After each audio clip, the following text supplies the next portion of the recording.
Get ready to rumble. Schilling Show Unleashed on the Seven Thunders Media Network. Former city councilor, husband, father, and community watchdog. Your host, Rob Schilling.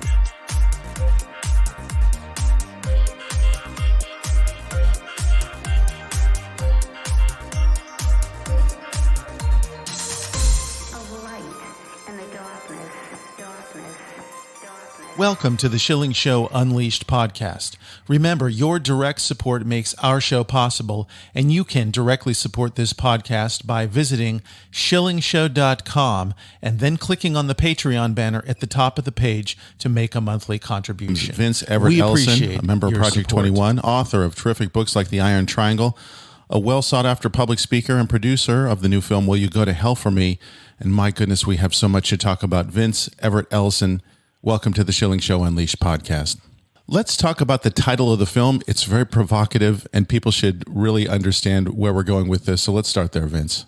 Yeah, the title of the film is "Will You Go to Hell for Me?" And it started from an incident in 2016. My daughter and I were traveling. It was during the Thanksgiving holidays, and Donald Trump had just been elected, and they were having this protest. This women's march was going down there to protest it. And my daughter and I stopped at this McDonald's to get something to eat, and they had a caravan going up there. And one of the women from the caravan, seeing that my daughter was black, walked up to her and said, "Hey, we're going up to Washington, D.C. to run this thing out of the White House. Would you like to join us? We're feminists, we're pro-abortion, da-da-da-da." And my daughter looked at her and said very politely, said, "Ma'am, I cannot go with you because I'm a Christian and I vote my values." I voted for Trump. And I said, wow, I was so pleased with her, but it was so illuminating. And I said, why can't more people just say that? I'm a Christian and I vote my values. Because when you look at the Democratic Party, it has always been, racist and mean-spirited, but now it's racist, mean-spirited, and it's insane. Mm-hmm. And it's gotten to a point where it's really dangerous to vote for this party because you're voting for a party that believes in 9-month abortion up to the birthday. We've had our disagreements on abortion, right? But only 10% of the population believes that 9-month abortion is correct. But the Democratic Party, the whole Congress voted to support, and the Senate supported to support 9-month abortion. You have a party that last month voted against a bill that would mandate that if children survived abortions, that doctors had to render aid. No, they voted to let the baby die. A party that now believes in castrating little boys and call them little girls, giving double mastectomies to little girls and call them little boys. They think that you can vote for this and not be held accountable for it. They've convinced the American people and the Christian community that there's some type of severability between their vote and their actual person. Well, Romans 14 and 12 tells us we will stand in front of God and be held accountable for our lives. It's no escaping it. You are not going to be able to vote for somebody knowing that they are going to kill a child and think that you're not going to be held accountable for it. If you think that's true, ask a Nazi who voted for Adolf Hitler, knowing he was going to kill millions of Jews, and see what happened to them. So they've convinced us that we can vote to allow them to murder children and mutilate children, do all kinds of harm and child abuse, and then think that we're just going to say, well, I voted for it, but I didn't do it, so it doesn't affect me. That is the lie. You will be held accountable for it. And that is why I'm telling Christians right now that you people that support the Democrat Party, if you keep on supporting this party, knowing it's doing what it is doing, you're going to wake up in hell. How did we become, Vince, so disconnected? Let's talk specifically about the Democrat Party because they are disconnected, but how did they become disconnected, particularly when it comes to the issue of life and the mutilation, the sexual mutilation of children? I mean, how did this happen? They've always been an evil institution. I started my documentary with that definitive statement: the Democratic Party is the evilest institution in the history of the world. And you know from my previous best-selling books, The Iron Triangle and 25 Lies, I've said the same thing. I mean, from 1800 to 1860, they were the party of abortion. I mean, from 1800 to 1860, they were the party of slavery. From 1860 to 1865, they were the party of succession. From 1865 to 1975, they were the party of Jim Crow. You know, just mean-spirited. You can't vote because you're black, castrating people, shooting people, killing people, segregation, extra constitutionality, just low-down dirty, mean-spirited stuff, for no other reason, just for power.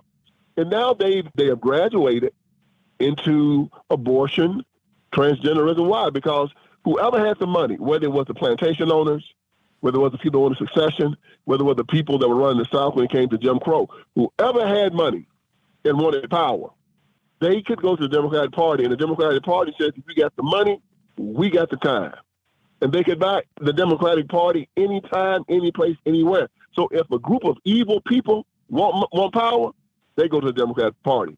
Matter of fact, in 25 Lives, I had three very great references of people that talked about how the Nazis, when they wanted to write their Nuremberg laws, came to America in the 1920s and said, they talked to the Jim Crow South Democrats because they had done the same thing to Jews, to black people, that they wanted to do to Jews. Because the Democrats were Nazis 100 years, so the Nazis were Nazis. They've always been this way. This isn't new for them. And this is the fourth iteration of this party that we've had to destroy in order to keep America going. They are an evil institution. They are controlled by a cabal of perverts, liars, psychopaths, and anti-Christian bigots. And we have to deal with them based on that concept. As we look at this, and you mentioned the fourth iteration, it might be instructive to talk about it for historical purposes so people understand that there's been a morphing going on here and that many people have been fooled by this. So where did they start and where are they presently? Well, what we have to do is go back in history and let people understand how we got here. And this is what I do in the documentary. And I want your listeners to go to hellforme.com and view the trailer and then buy or rent this documentary. You can get it on DVD or you can stream it or you can rent it. But the trailer, Tucker Carlson and Sean Hannity says the best trailer they'd ever seen. And many people have said it's the best movie they've ever seen. And everybody says it's the best documentary that they've ever seen because I cover information that's never been covered before. So to get back to what you asked, your question, we have to go back to how we got here, and many people don't understand or know it. It's like you have a disease, right? And you're just in pain. And you keep going to the doctor, and he's telling you, I don't know why you're in pain. When he finally figures out, he said, there it is. That's the cyst right there. If I remove that cyst, your pain stops. Once he determines what's causing the pain, he can remove it, and then the pain stops. We have to go all the way back to the Civil Rights Movement, when the Marxists decided to infiltrate it and use the black vote to commandeer the Democratic Party, and then use the Democratic Party to take over the federal government of the United States of America. Martin Luther King's hands were all in it. From his mountaintop speech, his I Have a Dream speech, when he stood up and told black people that 100 years after the Emancipation Proclamation, the Negro is still not free, that was a bald-faced lie. I was born free. My freedom was given to me by God. According to John Locke, it is irrevocable, non-transferable, and unsellable. He told us to walk around begging man to accept us for the color of our skin, to no longer judge us by it. That's unchristian. It's unmanly. Think about me as a man walking around concerned about how my enemy views the color of my skin, wanting him to love me. My job is to love him and make him understand that he better not put his hands on me, though.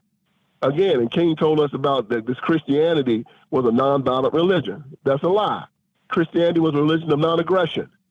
There's no virtue in me allowing someone to rape my wife and my daughter because I'm nonviolent.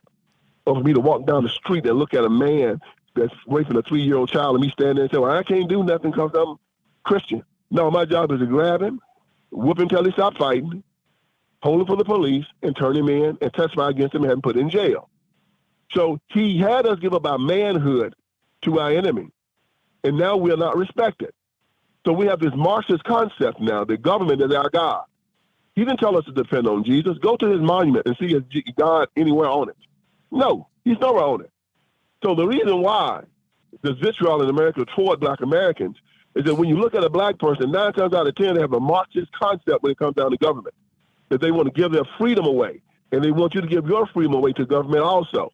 And they depend on it and not God for what they get. It started there, and it's morphing into the white community, where our idea of Christianity and us believing in God and Jesus and defending ourselves is going out the window. We want to give it all to government. And this is our fight. Us Christians must go back into the street and remind Christians what Christianity is. It is not a belief in government. It's not a belief in giving away your freedom to an all-power Washington, D.C. It's taking away from them. Apply it to yourself, and then you apply it to God. So we decided to start giving away our Christian Christ-likeness to government. It started with the civil rights movement. It continues on to this day, and we have to pull this stuff up root and stem. Vince, I love the point that you made in comparing and contrasting nonviolence versus non-aggression. And I'm thinking to myself and looking at these poor kids who are in the government schools who are getting essentially sexually traumatized even by the discussions, but leading to other things physical down the line. And where are the fathers? How could fathers stand by and watch their kids be assaulted like this to the point of even having physical emasculation or the breast cut off, and the father just stands there and does nothing?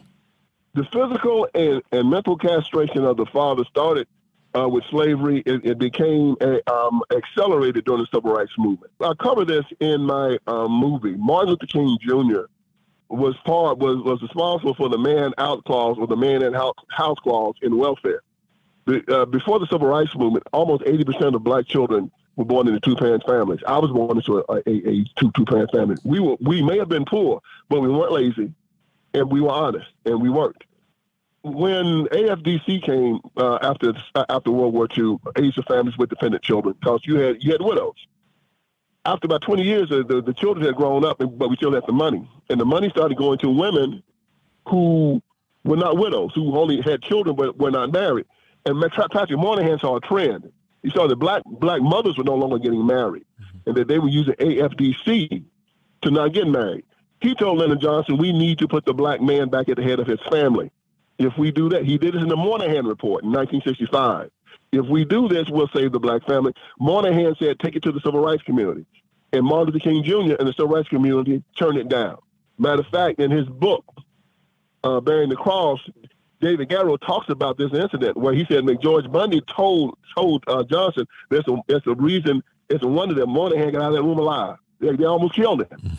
And they told Johnson they wanted the man out of the house before the woman could get any welfare. And in one generation, as you know, if you subsidize something, you get more of it, right? So they continue to subsidize women having children without fathers, saying if the father was in the house, you would get no welfare.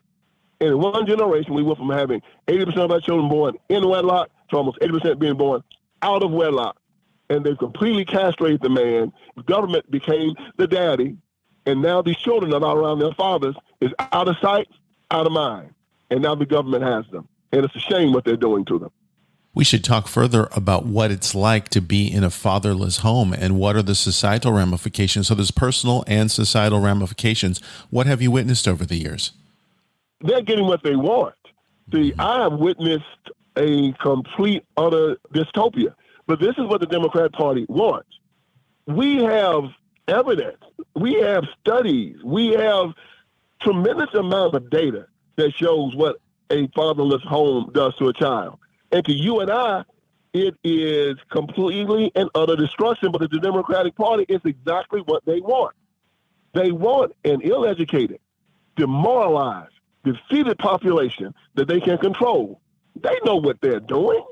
These people go to Harvard, Yale, and Oxford. They know exactly what they're doing. Frederick Douglass talked about in his book when his first memory as a child was when his grandmother took him on a 15-mile journey to another plantation. Took him and told him she'll be right back. He waited in the kitchen, and he waited for about 30, 40 minutes, and he didn't know until later that his grandmother had left him there, and he never saw her again. We've been taught to do it. I saw on Roots where the mother of this beautiful little girl was escorting her daughter to the overseer's shack to get raped, turned over to him. We've been educated to do it, to turn our children over to our enemy, to let unbelievers educate our children. And no matter what I say, no matter how much evidence I show, only the smartest and the most elite thinkers will understand what I'm thinking about, what I'm talking about. And that'll be about 10% of the population. How do we change it? We have to go back to the teachings of Jesus Christ again. We have to start teaching people that they are under the guise of the enemy. Satan is controlling the Democrat Party. And we have to always, every chance we get, call them exactly what they are. An evil institution, a slaughterhouse, a gang of savages. All they do is meditate on blood. And this is what my documentary talks about. please go to willyougotohellforme.com, watch the trailer, and then order the DVD, stream it, or rent it. It'll change your life. The Schilling Show Unleashed podcast continues with Vince Everett Ellison in just a moment.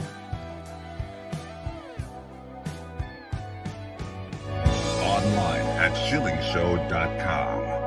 BorderHawk.news is a one-stop shop with the latest news about immigration nationalism and globalism. The Border Hawk staff daily curates immigration news stories and, in the fashion of the Drudge Report, updates the site with cutting-edge content and original first-class commentary. BorderHawk.news highlights national and international media reports, tweets, and nuggets buried in local news blurbs, polls, video clips, and policy research. Border Hawk is pro-legal immigration, pro-rule of law, but against an unsecure border, as countless Americans have suffered violence at the hands of criminal illegal aliens. And an increasing number of Americans are concerned about how mass migration affects their daily life. BorderHawk.news will remain on the forefront of the immigration issue with a buffet of info to read, evaluate, and share. Bookmark BorderHawk.news. Add them on social media at BorderHawkNews on Twitter.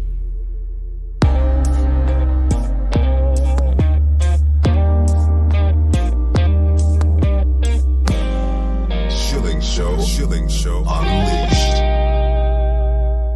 Our guest is Vince Everett Ellison on the Schilling Show Unleashed podcast. We're talking about his new documentary, Will You Go to Hell for Me? You had brought up earlier, and I think this bears its own conversation, the topic of abortion. And there are those who are claiming that Black and other minority communities have not been targeted by the likes of Planned Parenthood. I'd love for you to respond to that, because it sure looks as if they have. Yeah, that's a lie. As a matter of fact, in my documentary, I talk about it, and I talk about the fact that the first recipient, as you know, Margaret Sanger started Planned Parenthood. In the 1930s, she developed this thing called the Negro Project. She called Black people human weeds that needed to be pulled and needed to be destroyed. And it was designed to basically decimate the whole Black community. And guess who the first recipient of the Margaret Sanger Award was in 1966? You got it, Martin Luther King Jr. Why?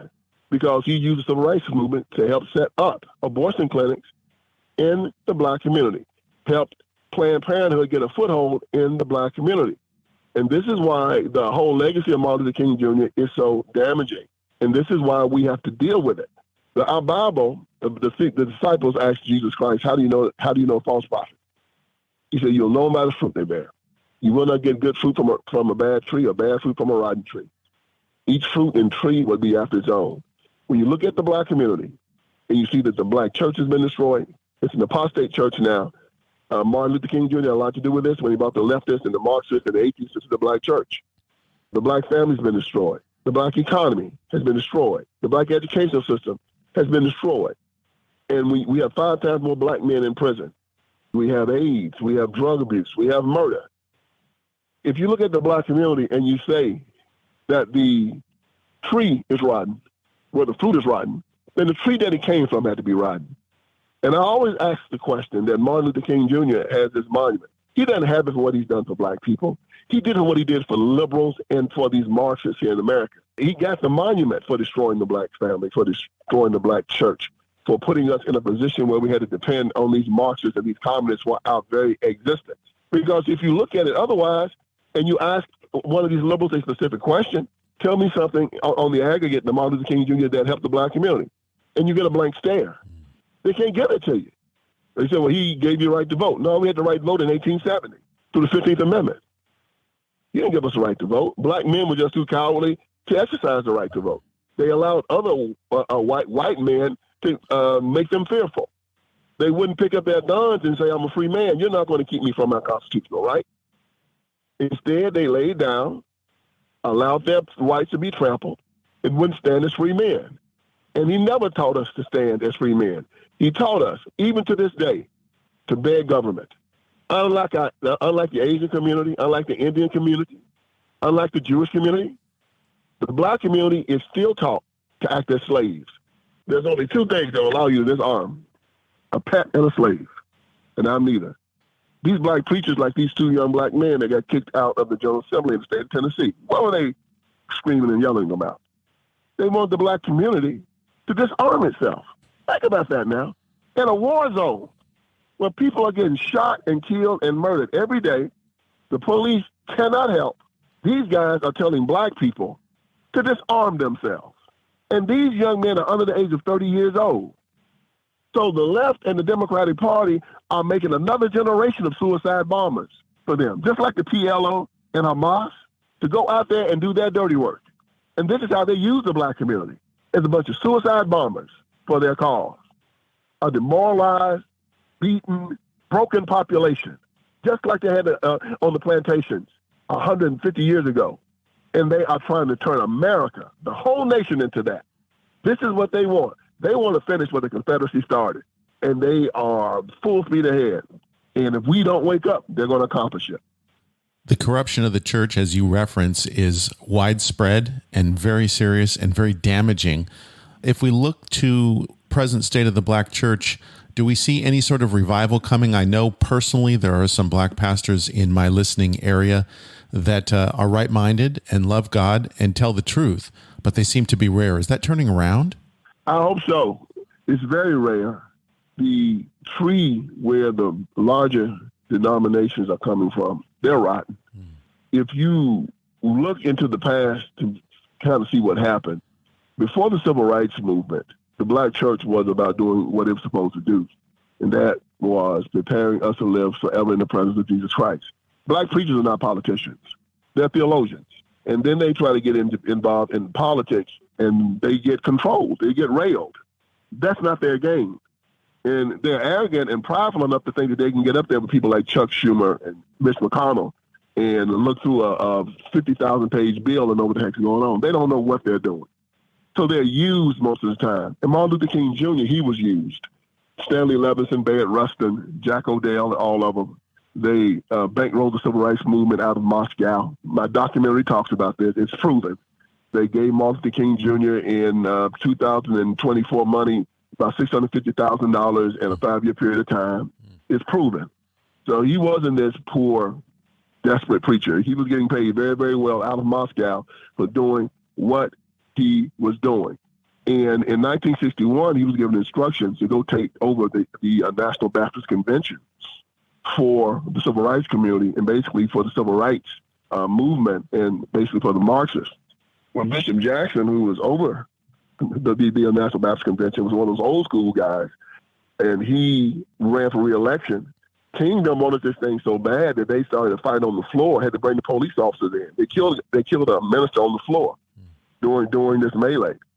And when King lost, he was excommunicated from the National Baptist Convention, which actually means he was excommunicated from the black church. A lot of people don't know this. It's in my documentary. Yes, King was excommunicated from the black church in 1961. What did King do? King then started his own religion. Yes, his own religion. He called it the Progressive National Baptist Convention. All your listeners can look it up. This is the sect that Raphael Warnock, Senator Raphael Warnock, belongs to. The senator from Georgia, the apostate preacher that supports LGBTQ, gay marriage, abortion up to the 9th month, all of this ignorant stuff. Yeah, that Raphael Warnock is a protege of a religion that Martin Luther King Jr. started that is permeated through the entire black church that has taken God out of it and replaced God with government. And this is why you see every black preacher thinking he's supposed to march, he's supposed to be out there sweating in the streets, fighting with police, screaming no justice, no peace, screaming that we're not free, screaming that we're oppressed and that we're victims. Let me tell your listeners something, and I talk about this in my documentary. You cannot be a Christian and be oppressed. You cannot be a victim. You cannot be a Christian and be a victim. It's an impossibility. Why? Because I'm an heir of Jesus Christ. I'm a child of God. You cannot oppress me. I cannot be victimized. Every Christian chooses his own way. When you hear these apostate black preachers all running around talking about victimization and oppression, they are liars and they're apostates. Every last one of them. Every last one of them. You are speaking against the power of God, who tells you you are more than a conqueror, who tells you that you will not want for anything if you believe in him. He said, ask and it shall be given. He said, I will give you everything you need. I'll take care of every last one of your needs. But instead, they're walking and sweating, going up to Washington, D.C., begging government to do what God is supposed to do.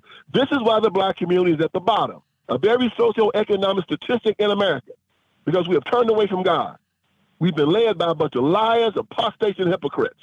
And my documentary fills in all the blanks and tells us that as Christians, we're brothers and sisters, and that we, the true Christians, have to now go out in the streets and do what we're supposed to do and turn our people back to God.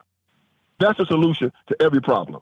Finally, Vince, if there were 2 or 3 things that could be changed policy-wise that you would recommend, how would we turn things around? What would be the places that we should start? It'd just be 2 things. It'd be school choice, allowing children to be taken out of these failing public schools and allowed to go to schools that will wire them up with their religion and discipline ABCs, 1, 2, 3s, and get them away from all of this transgender, CRT, drag queen, sexual grooming foolishness. That would be number 1. And number 2 would be a type of welfare reform that would put the impetus back on work and family, because the government has the ability to tax and they have the ability to subsidize. And you and I both know that anything that the ability to tax is the ability to destroy, and the ability to subsidize is the ability to encourage. So if the government could do 2 things, one would be to allow these children to get educated. Just allow them to get educated. You don't have to do it. Let them go. We'll do it. That's one. School choice, give people that tax money back for school choice. And number 2, give people back their tax money so they can build their families, so they can get married. So you stop. Something happened when the Supreme Court made same-sex marriage legal. It cheapened it. It's like stolen valor when these guys would act like they had congressional medals of honor, walk around telling people that they had done these great things in war. And the real winners would confront them and tell them, no, you didn't win that. You are not a real Medal of Honor winner. And they would confront them with the cameras. It's the same thing with this. Marriage between a man and a woman used to be something that was sanctified, that you looked up at it and said, this is good because you're going to produce children. You're going to keep a family together. You're going to stay together for life. You're going to do great things. And now the Supreme Court cheapened it where 2 men can say they're married. 2 women can say they're married. 3 men and 2 women can say that they're married. 5 men and 6 women can say that they're married. And now I heard that Davis Bridal is going into bankruptcy because nobody's getting married anymore. They cheapened it. The counterfeit always cheapens the original. This is why we don't allow counterfeiting when it comes to money and when it comes to diamonds and when it comes to Cadillac. But they'll do it when it comes to marriage. And it's about to destroy this whole society. So they need to get their hands off marriage and family. And they need to allow people to educate their children properly and just get the heck out of the way. Vince, if people want to see the documentary that you produced, Will You Go to Hell for Me? Tell us where we can do that. Go to willyougotohellforme.com.